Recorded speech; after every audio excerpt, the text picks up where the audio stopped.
Market segmentation. This video is going to look at the topic of market segmentation, what the term actually means, and how this can be used in practice in a business. So firstly, let's look at some basics. The term market. What does it actually mean? Well, you probably actually think of a market being where somebody stands at a store selling products, and that's exactly what a market is. It's a place where a buyer and a seller comes together to exchange products or services. Usually that exchange involves money, but it could be swapping another item of a similar value. But a market is where buyers and sellers come together to exchange products or services. Now we have two different types of market.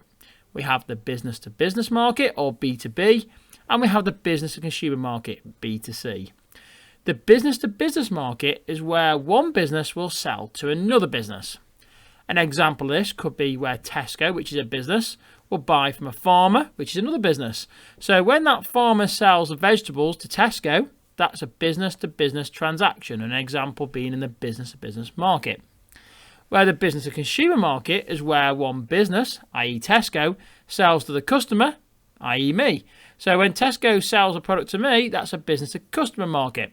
Now both markets are distinctly different. You think about the price that's paid in the business to business market, you will not pay as much per item because obviously it's going to be sold on again. But the amounts you buy will be much greater. So the quantities you buy in the business to business market are normally greater than the quantities you buy in the business to customer market. But the price you pay will be lower per unit. That's how businesses like Tesco make their profit. It'll also impact on the marketing you do.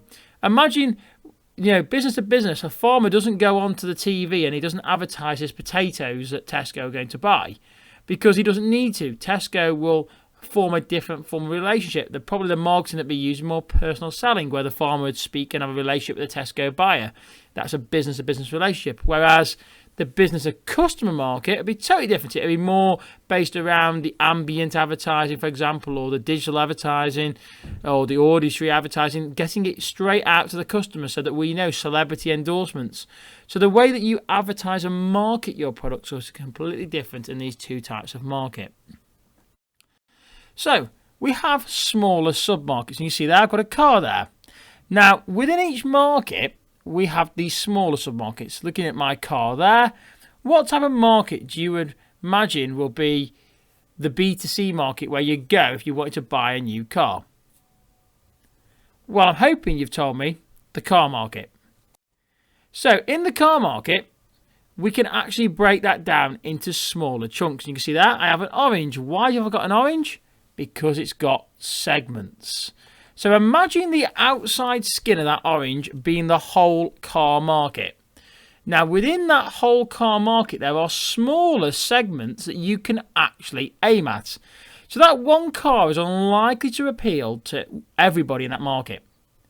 But actually if we broke it down to smaller chunks, it's likely that we could probably pick off and aim our car at smaller segments and we'll have more success. So that's why we break it down into smaller chunks. And the idea here is that we design our marketing or even our product to appeal to each smaller segment of the market. If you're confused, don't worry, we're going to go into more detail now.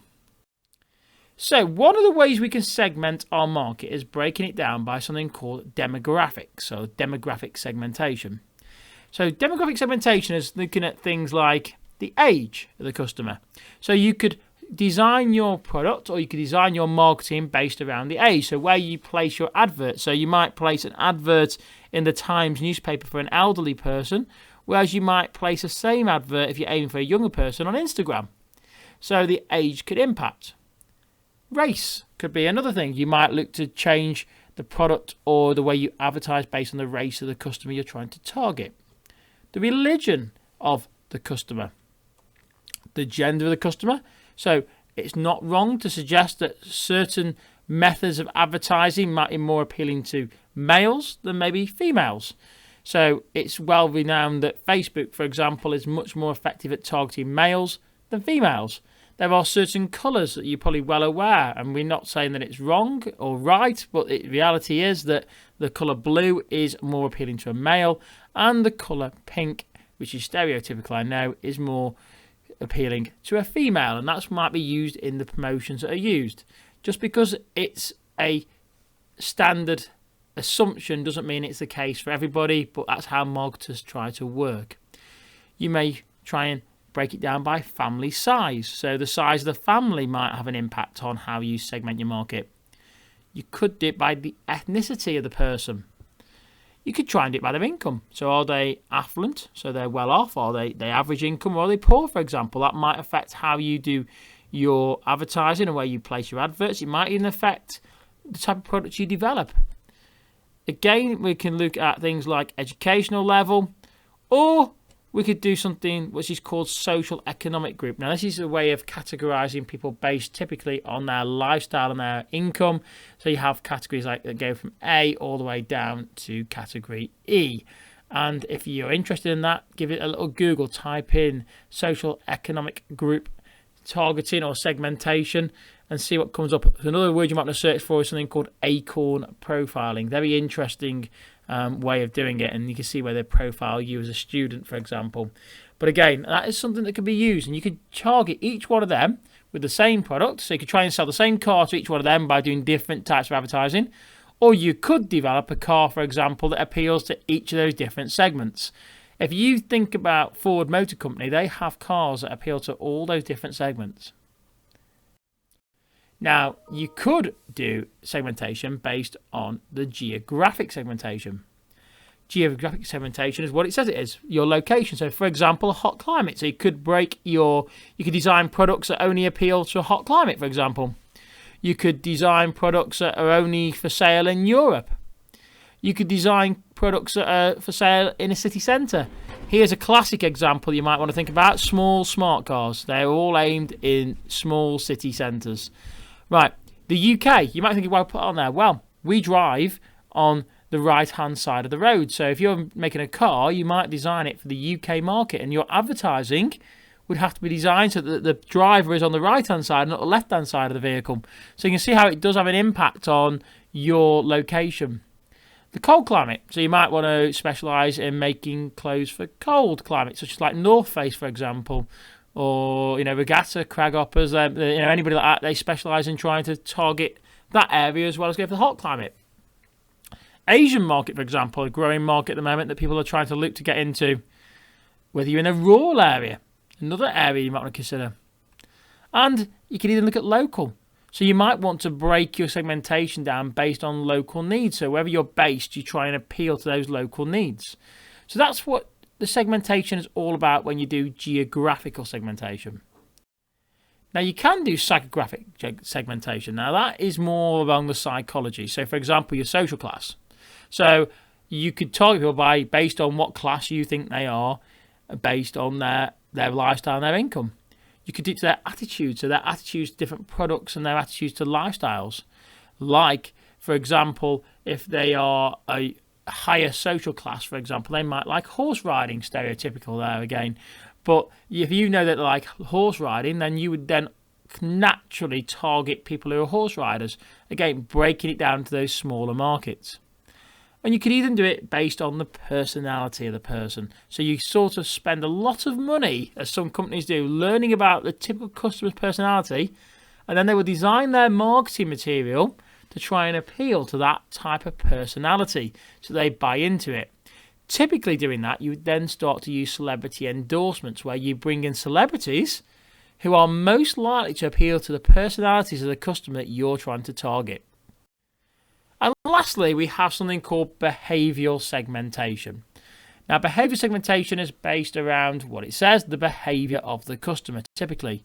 So it could be their spending behaviour. So how do they spend money, or what's their attitude to spending, right? Their consumption of a product. So do they consume a certain product, and does your product go hand in hand with that product? Or would it be useful to advertise or promote alongside that product? Usage. So how much is that product used? They are all behavioural segmentation methods. And last but not least is loyalty. And that's one of the biggest ones you've got. So like your supermarkets tend to segment based on your loyalty and on your consumption. If you've got a Tesco Club card or a Nectar card, you will notice that they send you offers based on your previous spending. So they've looked at what you've consumed, they've looked at obviously your loyalty to them, and they will use that to try and drag you back into the shop again. Quite clever behavioural segmentation going on there. So how does all that work? Well, our car is back, as you can see. Well, if you've got the car below and you want to appeal to a young, trendy, wealthy, single female, what promotion methods are you going to use? Take a moment to think about it. How would you reach a young, trendy, wealthy, single female? What promotional methods are you going to use? Well, these are just some suggestions. You might use digital methods such as social media like Instagram. It's well known that Instagram has more female users of a young age. It's also been carried out studies that have said that most Instagram users tend to be more trendy, tend to be more affluent. So there's the exact target audience to place that car on. It could be a visual way. You could do it using ITV2, for example. You might advertise there. Why ITV2? Because it's aimed at females. Certain shows are definitely going to pull in a young, trendy, wealthy, single female. So I want to get my car in the right place. I might even use some PR, some celebrity endorsement. I'll find somebody who behaviourally relates to that target audience that I've got. Now, I could place that car there. I could design my advert on purpose, make sure I use the right colour that I think is going to appeal to a female, make sure that I get the right style of car that's going to go for a wealthy, trendy, young person, because remember, you can kit the car out, so we're going to film everything to make it perfect, and that's probably going to attract them to buy the car. And we can do exactly the same here. We've got the same car again. We want to go for young, trendy, wealthy, single males now. So what are we going to do to try and reach our young, trendy, wealthy, single males? Well, I'm hoping the first thing you're going to do is think about choosing a different colour for the car, for example, whatever, how you want to kit it out. So we want to make sure that the actual product itself looks like it's going to appeal to our audience. But then we might go digital, we might go Facebook. We've already established that Facebook is really popular with the male market. And we can do some target advertising on Facebook to appeal exactly to that young, trendy, wealthy age. We could do some TV advertising, ITV4, aimed at males. Quest, Dave, even YouTube has got more male followers. So theoretically, we could put our adverts in the right place. As long as we've got the car looking good, we can place that car in the right place. And again, we can do some celebrity endorsements, but we might choose a different celebrity. We'll choose another celebrity who relates better to the personality, using our behavioural considerations here, to this young, trendy, wealthy, single male that we're looking at. And that is how market segmentation works. So what you need to understand is that market segmentation is all about breaking down the market into smaller chunks. And you can break it down by those different methods we talked about. So you can do behavior segmentation, you can do psychographic segmentation, you can do geographic segmentation, you can do demographic segmentation. Those are your 4 ways to segment the market. And you need to remember that that is so you can help to focus the promotional methods that you use to enhance the products you sell. I've got a video that I've made on promotional methods, which you can find on the link below. But make sure that you understand this topic.